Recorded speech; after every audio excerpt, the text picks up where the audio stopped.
नमस्कार। सभी बड़ों को चरण स्पर्श और साथी एवं छोटे भाई बहनों को ढेर सारा स्नेह। मेरे चैनल धार्मिक समागम पे आपका हार्दिक स्वागत है। आप सभी को करवा चौथ की ढेरों शुभकामनाएं।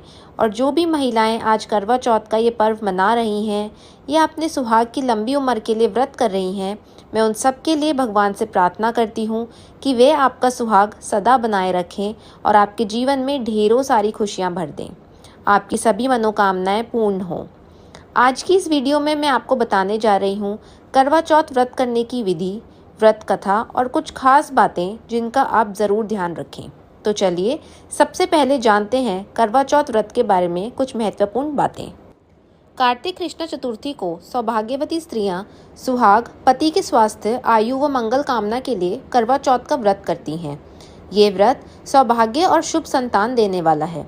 कार्तिक मास के कृष्ण पक्ष के चंद्रोदय व्यापिनी चतुर्थी को ये व्रत किया जाता है। इस व्रत को रखने वाली स्त्रियों को प्रातःकाल शौच आदि के बाद आचमन करके पति, पुत्र, पौत्र तथा सुख सौभाग्य की इच्छा का संकल्प लेकर ये व्रत करना चाहिए। इस व्रत में शिव, पार्वती, स्वामी कार्तिकेय, गणेश तथा चंद्रमा भगवान का पूजन करना चाहिए। चंद्रोदय के बाद चंद्रमा के दर्शन करके अर्घ्य दान देकर ही जल व भोजन ग्रहण करना चाहिए।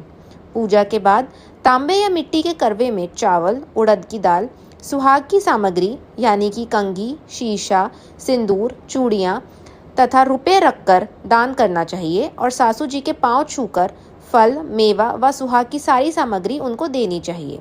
आइए अब मैं आपको करवा चौथ की कथा सुनाती हूँ। एक ब्राह्मण परिवार में 7 बहुएं थीं। 6 बहुओं के मायके वाले बहुत अमीर थे। इसी कारण ससुराल में उनका बड़ा मान था, परंतु छोटी के मायके में कोई ना था। वे घर का सारा कामकाज करती, सबकी सेवा करती, पर कोई भी उससे प्यार नहीं करता। सभी दुत्कारते रहते थे।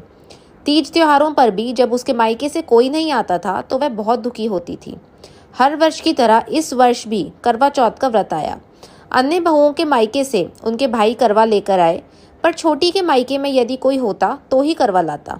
सास भी छोटी को ही खरी खोटी सुनाती रहती थी। वह दुखी हो घर से निकल पड़ी और जंगल में जाकर रोने लगी। एक नाग बहुत देर तक उसका रोना सुनते रहे। अंत में वह अपने बिल से निकल आए तथा छोटी से पूछने लगे, बेटी क्या बात है, तुम रो क्यों रही हो? छोटी बहू बोली, आज करवा चौथ है और मेरा कोई भाई नहीं है। यदि मेरा कोई भाई होता तो आज जरूर करवा लेकर आता। नाग को छोटी पर दया आई।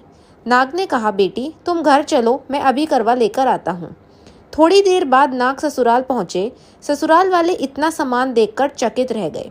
सास भी प्रसन्न हो गई। सास ने प्रसन्न मन से छोटी को नाग देवता के साथ भेज दिया। नाग देवता ने छोटी को अपना सारा महल दिखाया और कहा, जितने दिन चाहो आराम से रहो, मन चाहा खाओ, मन चाहा पहनो, पर एक बात याद रखना, सामने रखी नांद कभी मत खोलना। छोटी सारा समय महल में आराम से काटती, पर नांद के बारे में उसकी उत्सुकता बढ़ती जाती।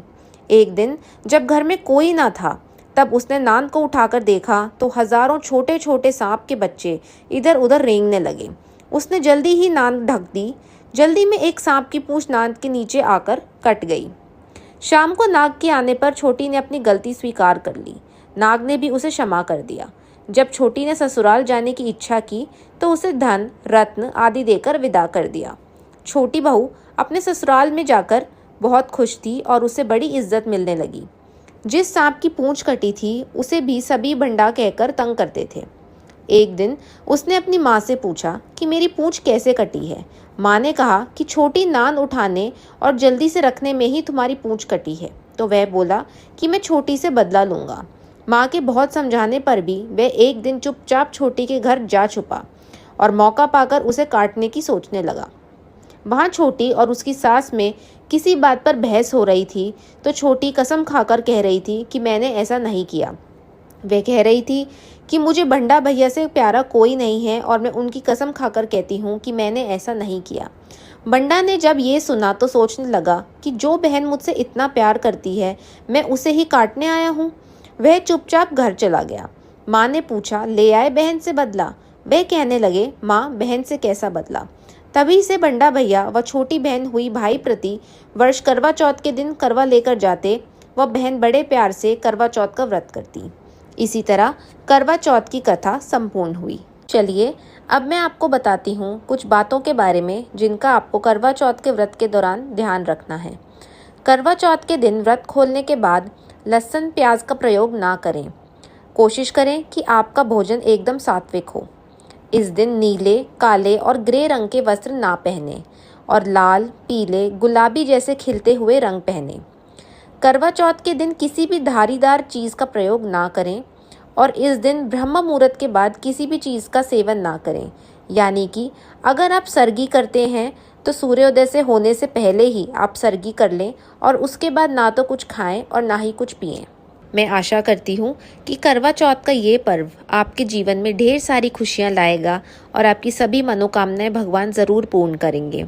अगर आपको मेरा ये वीडियो अच्छा लगा हो तो प्लीज़ मेरे चैनल को लाइक, शेयर और सब्सक्राइब ज़रूर कर दीजिएगा। जल्द ही मिलते हैं एक और महत्वपूर्ण वीडियो के साथ। तब तक जय माता दी।